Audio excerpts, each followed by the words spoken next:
I've got a great documentary recommendation for you today. I saw this a couple of months ago. Top Spin, okay? This is a 2014 full-length documentary. It is about table tennis, maybe known to you colloquially as ping pong, but I learned from the documentary that the proper name for the sport is table tennis, and it follows a number of table tennis athletes on their road to the 2012 Summer Olympics. It's three young American table tennis players.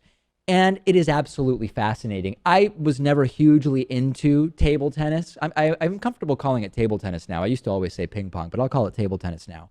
My dad has a table tennis table, I guess is what it's called, in his basement, and sometimes I'll play. I enjoy it, but I was never really into the sport, although I did find those videos interesting where the players are like 10 feet back, seemingly, from the table, smacking the ball.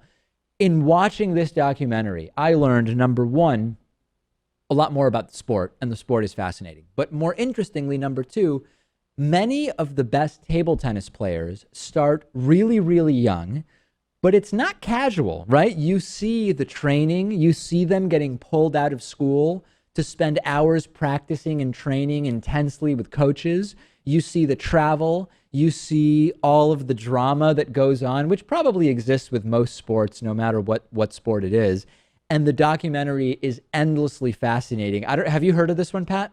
I haven't. I'm really not too big into table tennis myself. Yeah, no, I'm not hugely into it either, but just seeing this world is fascinating. I'm not hugely into curling, for example, but I bet if there was a curling documentary, and there probably is one, there's a good chance that I'd be interested in the documentary, because I'm just interested in seeing there's an entire world there. I watched a documentary recently. This is my documentary recommendation for Top Spin, but I'll mention recently I watched a documentary about Magic the Gathering, the card game. It's like a role-playing card game that producer Lewis was hugely into.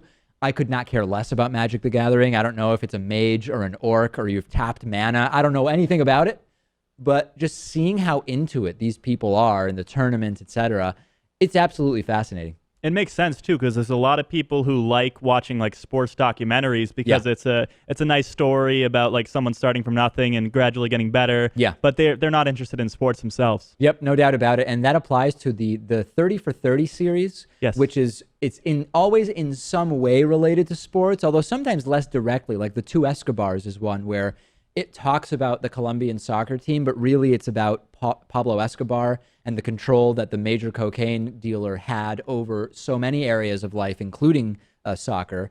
And those are really, really good and appeal to a lot of people who are not hugely into sports individually. So to restate, the documentary is Top Spin.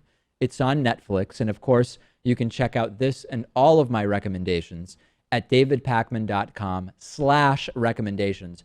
We've got a hell of a show for you today, and I'm glad you're with us.